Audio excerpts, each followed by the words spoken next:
bokk na ci waxtaan bi ñu njëkk tijji ngeen entreprise Idrissa Seck mu nekk waxtaan bu njëkk ci suñu rubrique actualité Moustapha. voilà entrisme bu Idrissa Seck ak partem réew mi. D'abord li ñu war a préciser mooy baat boobu ci politique gu Sénégal lu ñu miin la. parce que du bees ci Sénégal quand même un grand leader de l'opposition dem intégrer le gouvernement. dans les années 90 Abdoulaye Wade def na ko 2 fois te boobu Abdoulaye Wade du moroomu Idrissa Seck doole jama amoon Idrissa Seck amu ko parce que à l'époque Abdoulaye Wade c'était le chef incontesté de l'opposition te teewul ñu toll ay moment mu dem rejoindre le gouvernement d'Abdou Diouf li tax ma commencé foofu mooy dafa am ñaari précisions ñu war a def mooy très souvent da ngay dégg en tout cas depuis dimanche ci yenn ñiy défendre Idrissa Seck dañ naan wéy Abdoulaye Wade defoon na ko pourquoi Idrissa Seck du ko def alors il faut ñu préciser que ni contexte yi dafa bokkul et réalité yu poussé woon Abdoulaye Wade ba mu dugg dans le gouvernement de Diouf dafa bokkul à l'époque il y avait benn crise politique d'abord au Sénégal ñu jóge ci 88 ak grève yu metti yi fi amoon 89 Sénégal ak Mauritanie jàppante talaata bu metti boobule. jóge ci amoon benn crise politique boo xam ne daanaka am na ñu demoon ba naan le pouvoir est dans la rue. cette crise politique là demoon ba indi ay jàppante ci diggante opposition beeg pouvoir bi. pour calmer loolu. Ensuite il y a le meurtre de maître Babacar Seye l'assassinat de maître Babacar Seye. yooyu yëpp di woon ay événements yu tegaloo yoo xam ne pour calmer ko Abdou Diouf avait trouvé la stratégie mooy lan. mooy un gouvernement d'union nationale ou bien un gouvernement de majorité élargie. Abdoulaye di dugg ci mu calme la crise politique Sénégal mën a jàll ci leneen. bii pas dafa bokkul bii Sénégal nekkul ci crise politique. parce que les institutions du pays fonctionnent normalement Macky Sall gouverne le pays normalement amul kenn ku taxaw ci Sénégal ne Macky Sall gouverne wu gisoo fi kenn ñu ne ci mbedd mi di xeex ak alkaati yeeg opposants yi di jël ay xeer di sànnanteeg yooyu depuis ab Macky Sall faluwaat en tout cas en 2019 gisoo donc on n'est pas dans une crise politique nekkuñu ci benn crise boo xam ne dafa opposer une opposition ak un pouvoir dañu nekk ci benn crise économique xëy na et sociale boo xam ne li ko jur mooy crise sanitaire bi nga xam ne moom moo jugee ci Covid-19 donc nañu différencier ñaar yooyu bokkul contexte yi bokkul réalité yi bokkul beneen bi mooy Idrissa Seck bi mu waxee dimanche ne day dugg ci wala boog partem dugg na ci avant bi wax sax Macky Sall wax na ko bi ñu defee seen bu ñu liiree décret de nomination du gouvernement mais avant loolu il faut que ñu wax leen moo di ne nangu d'abord que ni dans le parti réew mi ñi ëpp ci responsable yi koo ci laaj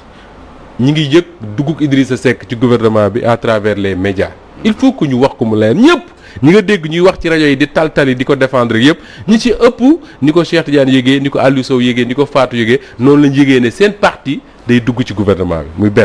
beneen bi mooy seen alliés yi ñi nga xam ne ñoom lañ àndaloon ci coalition Idy 2019 soo ci génnee xëy na ku mel ne Babacar Diop bi nga xam ne il a dit ouvertement que ne Idrissa Seck dafa ko woo pour mu accompagner le réew mi dans le gouvernement il a dit non te Babacar mën naa la wax moment bi ko Idrissa Seck wax et tout mais c'est pas l'objet du débat mais boo ci génnee moom pratiquement ñi ci des ñëpp muy ñoom Pape Diop ak ñeneen ñi ni nga yëgee ci rajo yeeg télé yi ne Idrissa Seck dugg na ci gouvernement enfin parti dugg na ci gouvernement day jiite conseil économique et social noonu lañu ko yëgee déjà mu poser un problème d'élégance entre ñi nga bokkal parti ak également ñi nga xam ne ñoom nga àndaloon dans une coalition ba am presque 20% jël deuxième ci élection yi beneen bi mooy qu'est-ce que Idrissa Seck nous dit le dimanche chez lui au point E mu ne ay weer a ngi nii moom ak Macky Sall ñuy discuter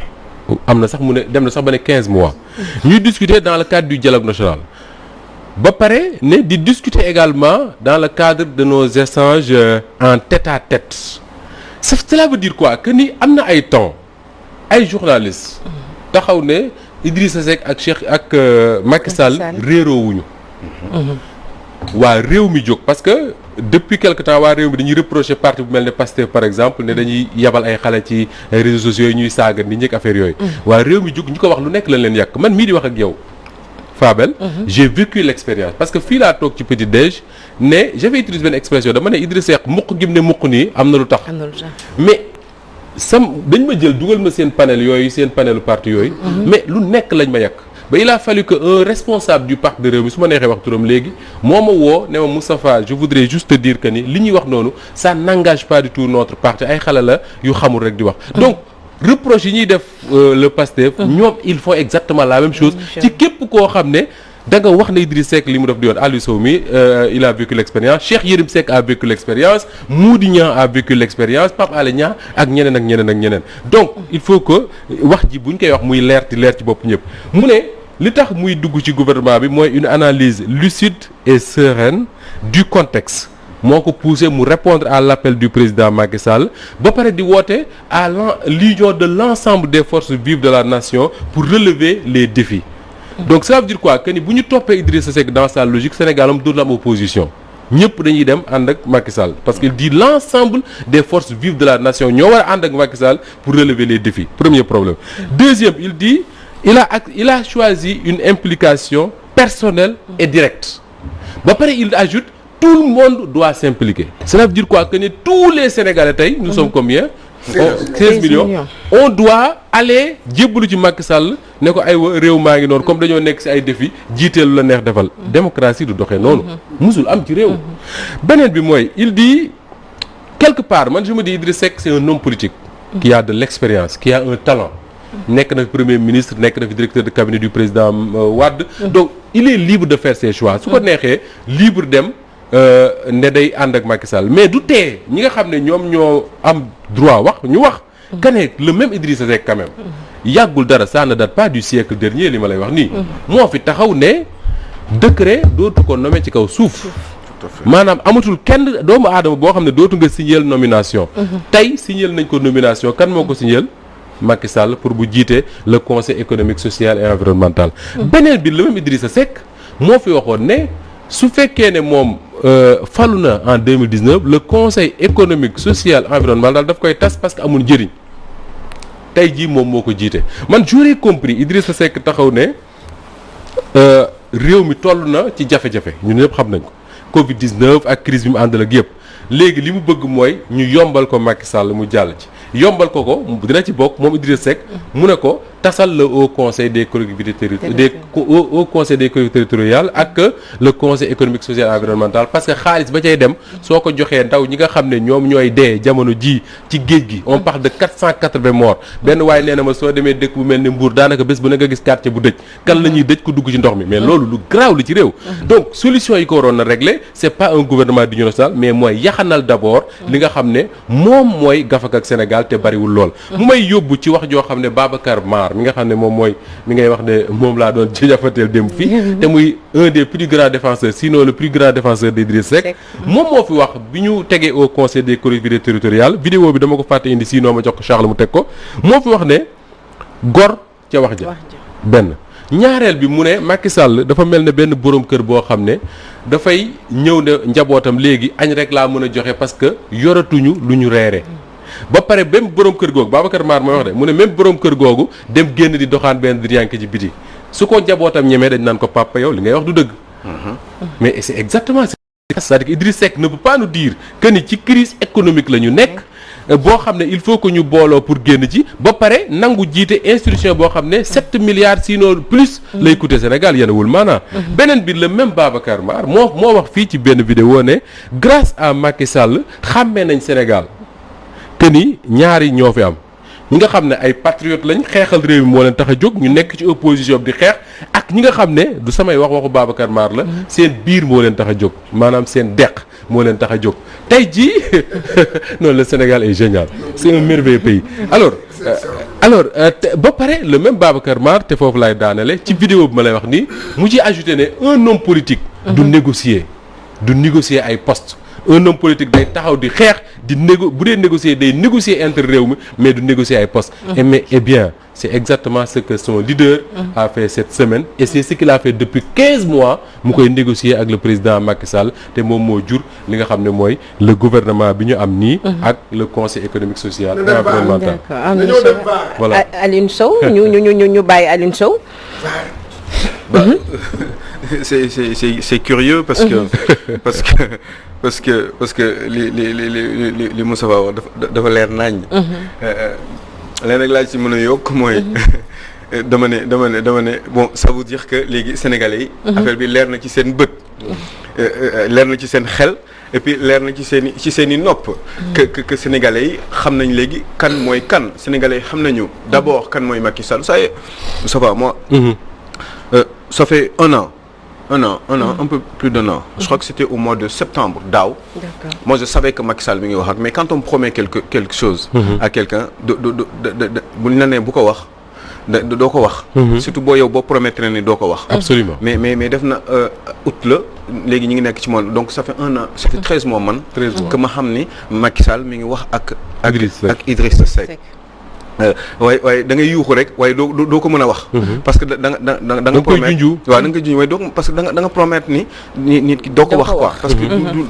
sinon dañ koy xam. parce que am na yoo xam ne boo ko waxee rek ñu xam fi mu jógee. mais ñu xam fi mu jógee. mais ma ko doon naxarlu nag. mais ma gëm ni waaw ma ko doon naxarlu te mënoo si dara te mënoo ko génne. xam nga sax boo waxee sax. xëy na di nga sentir ni di nga am benn sentiment de soulagement. mais fii doo am soulagement à la limite sax soulagement bi dëgg-dëgg maa ngi ko am bi mbir bi génnee. officiellement parce que après on se rend bien compte que ni effectivement léegi ñëpp xam nañ ko kon léegi mën nga ci wax. mais ñu Sénégal yëpp di ko naxarlu parce que on se dit que ni. je le dis honnêtement je crois que on est dirigé par des gens mauvais. ni ñu ko wax c'est que en fait gars yi dañuy soxor quoi gars yi dañu ils sont en train de nous dama lu ma naqari Moustapha parce que j'entends parler te il faut yàlla di ma may xolu muñ parce que pourtant ni yaa ngi may répéter la même chose mais en fait yaa ngi may gaañ parce que Moustapha gars yi dañu bon gars yi ñoo yàq réew mi j'ai envie de dire juste j'ai envie de hurler j'ai envie de crier parce que finalement yow li nga wax ne yëpp je n'ai pas envie de le répéter. tout le monde sait que ni li nga wax ni loolu moo am que gars yi dañuy dil suñu réew gars yi dañuy sax-saxe suñu réew Idrissa Seck moom moo ne bu weesoo li nga wax yëpp moom moo ne moom Macky Sall xamul dara. oui il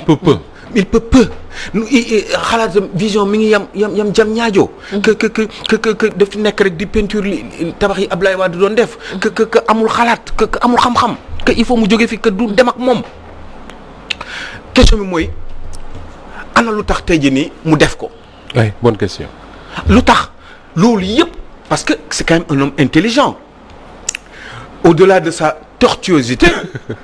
c'est un homme intelligent donc li mu waxoon yëpp moom démb xam na ko lu tax ana lu war a jar mu jël risque bi tey jii nii.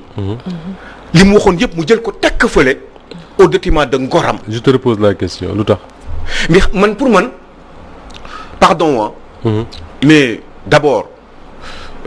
dañu ñàkk jom man pour man ñooñu ñu kuy def loolu man Moustapha man ci àdduna man pour man da nga ñàkk jom pour man góor du def loolu pour man aussi ils sont omnibulés par la recherche du périssable xam nan laa ko mën a waxee mooy teraanga àdduna moom moo leen jaral li yëpp moo leen gëlëmal au point que ñu toll fii ñu toll di jëfee nii ñuy jëfee tey problème encore une fois mooy conséquences yi mooy lan ci Sénégal xam nga di set bu ne 7 milliards dafa bari pareil pour le HCCT que loolu yëpp dañ ko war a dindi tey mu ñëw toog fi Sénégalais yi di ko xool man je me demande est-ce que kooku am nga loo koy wala layalee am nga ko tudd noonu l'inconditionnel de Idrissa Seck Babacar boobu kooku tey jii nii déglu ma ko dem da nga koy invité woon démb kooku bëggoon naa xam déglu naa ko ñu def émission bu neex sax def nañ moo ñoom ñaar xool rek lan la xalaat kooku ci loolu Idrissa Seck def il le défend mais on peut pas défendre cela Moussa loolu kenn mënu ko défendre lu dul nga ne tekk wala nga làqatu sangu sa mbaaji toog jàpp sa ñàmbur ak gàcce parce que loolu amul luñ koy défendre loolu nit warul taxaw ci télé man du ma ànd ak yow ci loolu yaakaar ko Yankhoba Seydi c'est pareil le même jour à midi absolument midi moom nee na loolu du mës a am te du am kooku dans l'après-midi à 16h moom moo am information ni waayam boobee mu topp ay ati. cela veut dire que malgré toutes les responsabilités yi Yankhoba am dans le parti. waaw yëgul lu xew. non yëgul li xew donc ça veut dire que dafa am ñaar ñetti nit mooy Macky Sall fait la même chose avec ses amis de Benno Bokk Yaakaar lii daf leen koy wax lii du leen ko wax donc est-ce que dafa am ay ñeenti nit juróomi nit fukki nit yoo xam ne ñoom ñoo téye réew mi 16 millions de Sénégalais di leen këyitloo est-ce que loolu en réalité sénégalais yi dañu war a nanguloo dañu war a continuer di accepter cela est-ce que jotul tey jii nii honnêtement parce que xëy na du lu ñu bind ci kayit. mais moi je sens la trahison te ku mën a trahir jusqu'à ce point-là ces gens-là man je pense que ils doivent être balayés kenn waratu leen tey sénégalais tey jii nii Moussa. bés bu sénégalais yi votelee Idrissa Seck. prochainement bés bu sénégalais yi votelee Macky Sall prochainement. Moussa. je crois que gàddaay dina am parce que xam nga tax parce que boobaa foofu mooy terminus pour man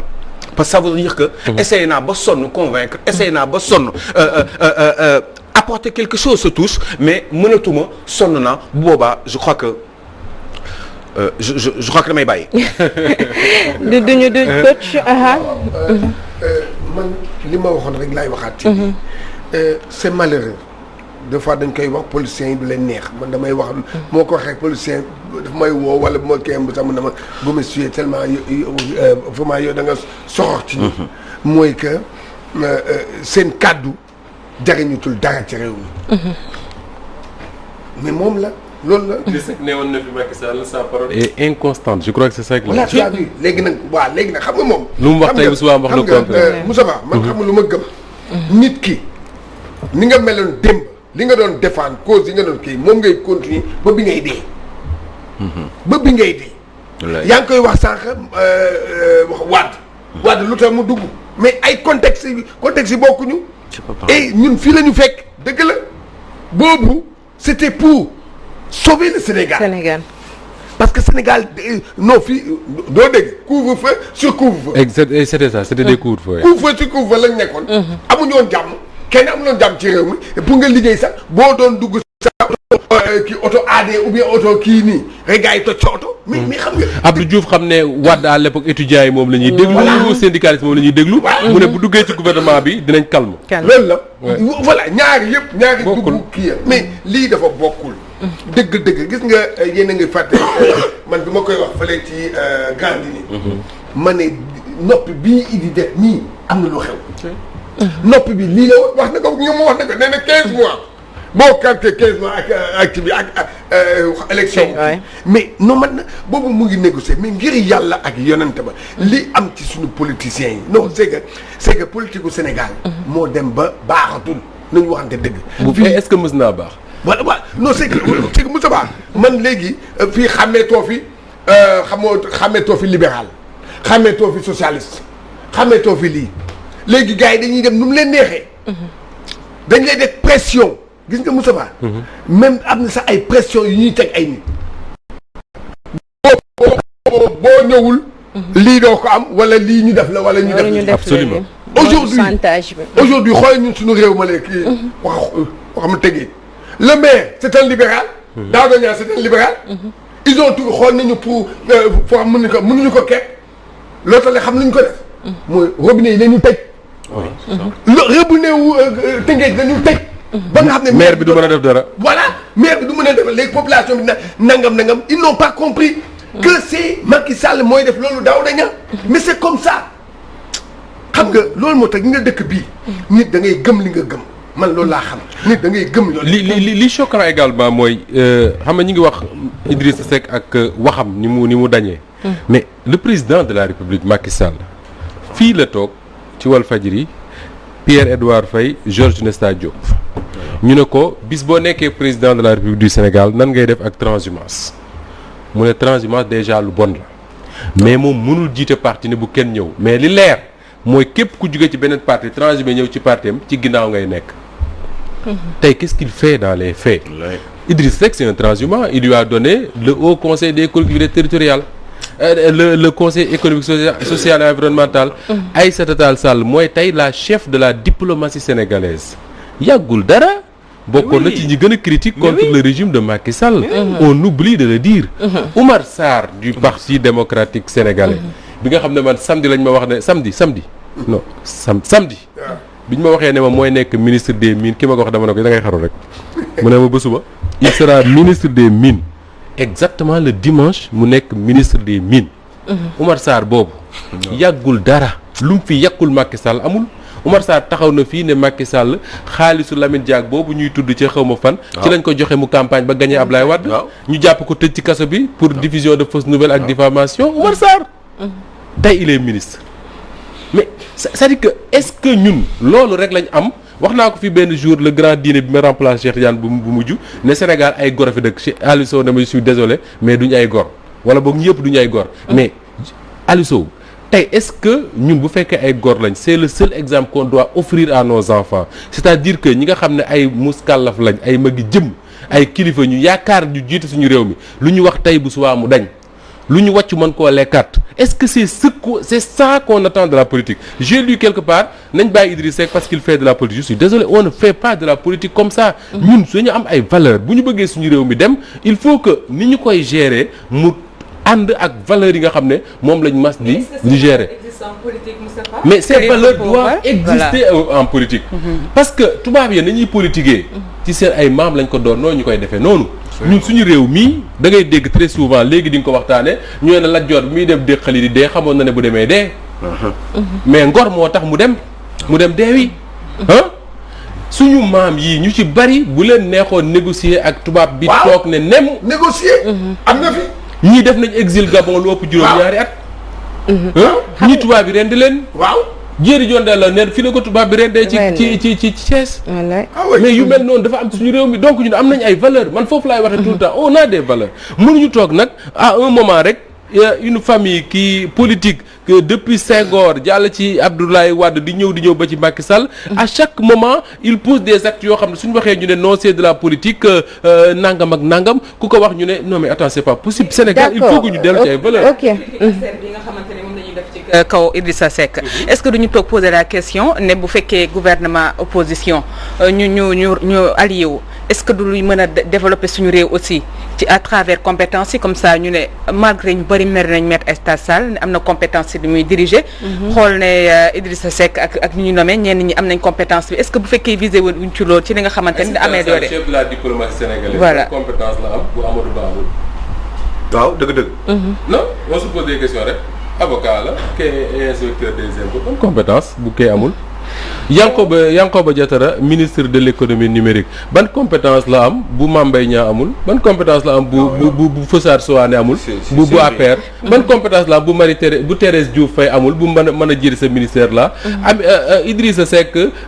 président du conseil économique social et environnemental Idrissa Seck ban compétence la am bu Aminata Touré amul Aminata Touré fonctionnaire international la boo ko ci organisation internationale yi ku nekk mu dem fa lu nekk def Idrissa Seck lu mu liggéey lan la liggéey sax on dit que c'est un consultant lu mu liggéey lan alors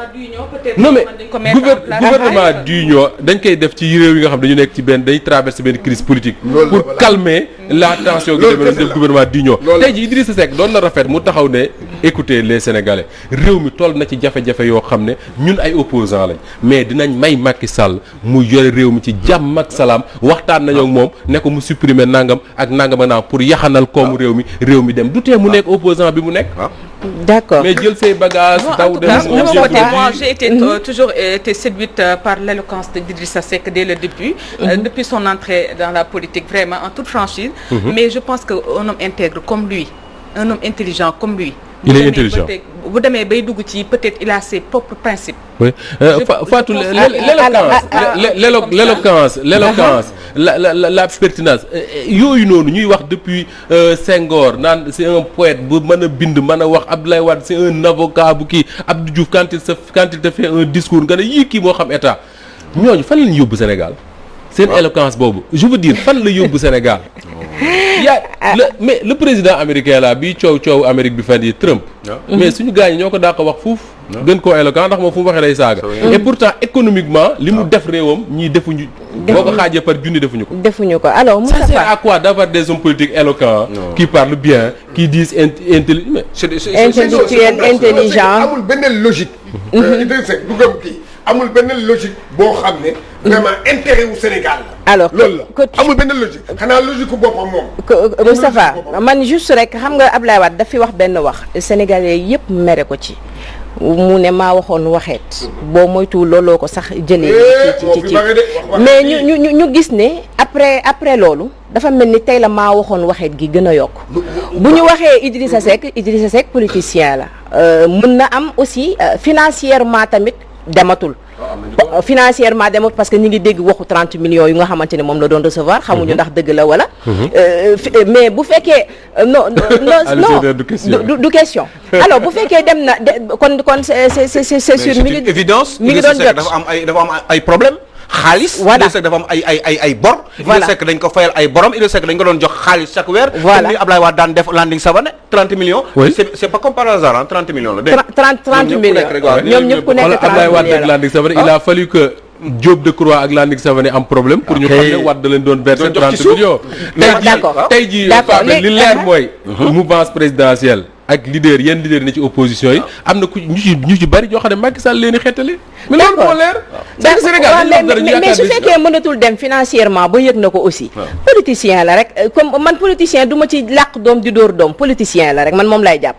def na li nga xamante ne xëy na moom la war a def pour génn ci situation bi mu nekk mais problème bi fan la nekk mooy ñun sénégalais yi Alioune Sow ames loolu Fabel soo gisee ñu toog fii di wax ba ñax ñun sénégalais yi mooy problème bi voilà c'est-à-dire que bu fekkoon ne ñoomi neen la et que les actes qu'ils posent amul benn implication sur notre vie de tous les jours mais amul problème bu leen neexee dem mais le problème mooy acte bu Idrissa Seck posé acte bu Macky Sall posé benn waaye daf ma wax ne ma mooy Sall boobu may tudd sànq ne ma sénégalais yi nañu xam ne buur heure bu la lebalee bëy su ngoonee mu ñëw fayu la nag c'est-à-dire qu'il faut que Sénégalais comprendre que ni lii ñu toog di ko seetaan nii naan Idrissa Seck waaye day politique il est pertinent nangam ak nangam dem jiite conseil économique social nañ ci leer ne dërëm buñ ci jox Idrissa Seck dërëmu Cheikh Tidiane la dërëmu Aliou Sow la dërëmu caméraman bii la dërëmu Fatou la luñ ci Macky Sall def suñu dërëm la man juste rek et loolu moo tax ñu am droit di ci wax te danañ ci wax ba dagg nag dañ ciy wax parce que pour man pourquoi Abdoulaye Wade ñu yen ko yat bi Idrissa Seck nan la ñuy def ak moom Sénégalais yi la ñuy bàyyi ñu juger ndax même chose même daan yi moo ko ciy topp wala xëy na dañ koy bàyyi mu jàll parce que nag li fi jàll ci waxeet dernièrement bari na torop Sénégalais mënu koo lim respect à nos disparus mais loolu yàgg na fi quand même ay waxeet ou bien changement mais ak a bëri respect à nos disparus ak a bëri politique ak a bëri Fatou ak a bëri Serigne Cheikh Mbacke Gaynde Fatma nee nañ ba waa ji dafa ñëw defe naa lamp la tudd ne ko sëñ bi Mbacke yow loo wax dëgg la doo wax mukk loolu def mu ne ko xanaa ëpp naa def sëñ bi ne ko bu ko waxati li may wax kay mooy du ma wax lu ma narul def mais loo wax def ko yàlla rek ko mën donc il peut arriver que Cheikh Tidiane Gomis wax na il sera ici à 8h et que à 8h10 je sais pas auto panne fenn il arrive à 8h10 ça arrive il peut arriver que Idrissa Seck wax lii une situation pousse ko mu poser leneen mais ñun on a le droit de s'interroger sur les véritables des actes qu'il pose tey jii nii quand le tollé a commencé ku nekk commencé ñuy analyser di wax man dimanche boobu je pense que c'était un dimanche bi ñuy tas gouvernement bi dama wàcc jaar dans la rédaction de Walf Quotidien dugg ci bureau wu ñoom Ibrahima ñi ngi may dégg falaa njëkk a déggee waxu 30 millions yu ñuy versé Idrissa Seck ñu koy waxtaane nii ma yeewu suba gis le journal lii bu Babacar Dione détaillé cette histoire là ma seetaan Babacar Dione sur la 2STV mu détaillé ko dem ba ne mën na wax sax fi Idrissa Seck doon investir pour defa école dem ba koppar yi dematul banque yi nar a nangu ay këram Macky Sall xeetali ko waaw Moustapha Diakhaté wax ma fii benn mbir dama gis nga Macky Sall bis bu xamee ne am ngay jafe-jafe dina la xettali mais bu paree da lay yeew te takk teg ci wetam dootoo bouger dootoo dem fenn man lu tax Macky Sall joxaat ko même poste bi nga xamante ne Idrissa Seck moo taxawoon ne poste boobu nekkewu fi lu dul yàq xaalis boobu moom bu falu woon dañ koy dindi est-ce que même bu den fekkoon day négocier est-ce que mënul woon négocier leneen mais pourquoi poste boobu yow laajal ñu xam Macky Sall gis nga Macky Sall bu la jekkoo da lay wan ne jekku na la le fait que mu jël le conseil économique social environnemental jox ko Idrissa Seck là mais Macky Sall su ko neexoon mën nay dem affaire ba Idrissa Seck dugg ci gouvernement bi mën na ko jox un poste de ministre d'État sans portefeuille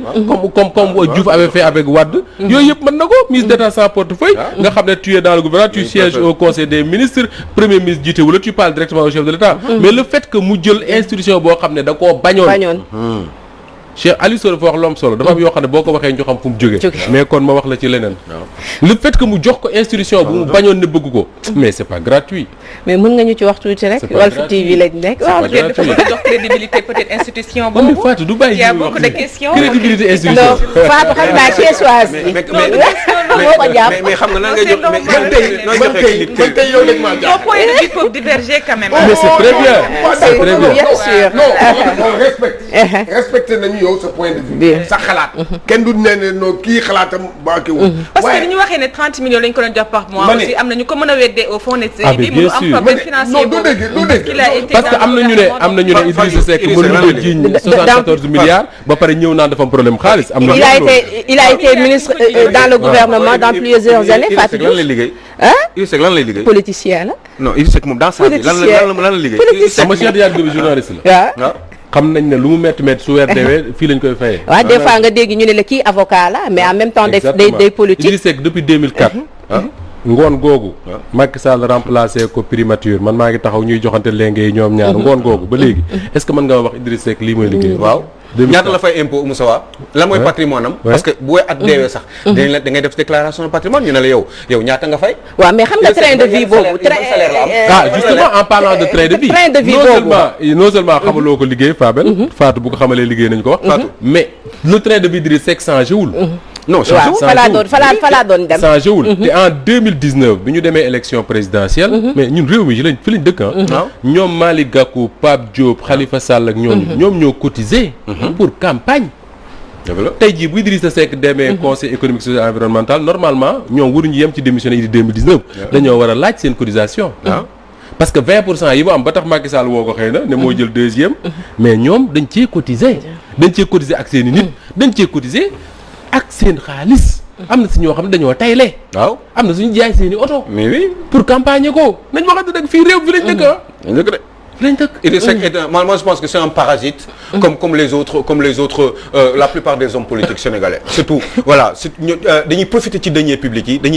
dañuy sàcc alalu réew mi kan la ñu mën a am confiance donc mais ki ñu mën a am confiance du kenn ku dul xëy na une nouvelle génération moom mi demoon ba nekk chef de l'opposition xam nga dëkk day avancé président Macky Sall ci présidentielle donc bu fekk demee ba moom la ñu référé mu nekk le chef de l'opposition mu dem di def yi donc kan la ñu mën a mais yow yaa ngi imaginer Idrissa Seck yaa ngi imaginer admettons sax hors de Idrissa Seck parce que mi ngi fële mi ngi lijjanti ak Macky Sall li muy def di lekk alal bi mais yaa ngi imaginer biir gouvernement du Sénégal yaa ngi imaginer Omar Sarr toog jàkkaarloo ak le ministre de l'intérieur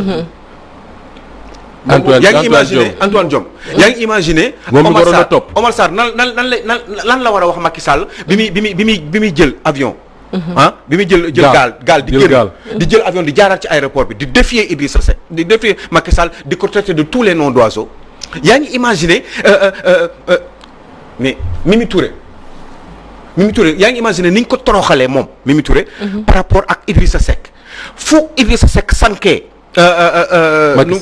am lu mu traité de tous les noms Macky Sall mais Mimi Touré mu doon taxaw di ko défendre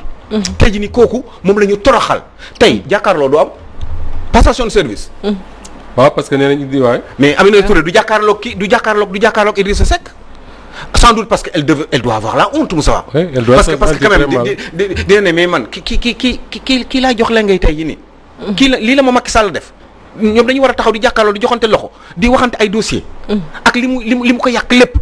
ngir kii nga xam ne mooy seen njiit te moo ko toroxal loolu nan la mën a amee. mais Aliou Sow loolu aussi dafa bokk ci politique moom mën ku ne xam na ne mën ngaa wax nit lu toll ni àddina ngeen xëy suba mais ngeen déggoo waat ci moo dama ne la politique est-elle saine voilà je me pose cette question mën ngeen ma c'est une bonne question c'est une bonne question Fatou xam nga dañuy wax souvent ça dafa may baat elle n'est pas saine dafa may baat yoo xam ne souvent dañ koy wax si politique bi peut-être parce que noonu la ko Machiavel bindee te ñooñu ay talibé Machiavel lañu bëgg ñu ko imposer ñun Sénégalais ñu gëm ne politique rek noonu la mel xam nga dañuy tax souvent da nga leen dégg ñu naan politique du biir day xëy rek wasin mais c'est pas vrai Idrissa Seck dugg ci gouvernement bi biir na fukki weer ak juróom nit du ëmb loolu fukki weer ak juróom ñu ngi ko biir di ko waxtaane c'est pas vrai ba mu sotti ñu dugg c'est-à-dire y a des choses qu'on veut nous faire croire comme ça que ni la politique peut être bien saine dans ce pays je vous assure une chose c'est possible et puis Aliou Sow y a une chose on peut pas être 16 millions de Sénégalais et qu'on se pose la question de savoir mais bu dul Idriss Seck du Macky Sall kan moo ñu jiite man li may wax nii ba ma koy wax billahi j'étais élève je me disais mais attends comment est-ce que ñun lan lañ mën a nekkee à l'époque on était 11 millions xaw ma nan lañ mën a nekkee ci réew mel na Sénégal ak ñun ñu baax ñi fi jaar ñëpp ak doomu aadama yu baax ñi fi juddoo yëpp ñu naan fi Abdou Diouf jógee duñu am ko jiite réew mi mais Abdou Diouf il est qui qu'est-ce qu'il représente Abdou Diouf jógee na fi Abdoulaye Wade di jiite réew mi Abdoulaye Wade jógee fi Macky Sall di ko jiite su Macky Sall jiite su Macky Sall jógee Aliou Sow jiite ko problème du am d'accord mais parce que ñi ñu jiite Moustapha gënewuñ Sénégal d'accord daal de Charles mi ngi ñuy wax nañu waxtu wi jeex na tàkk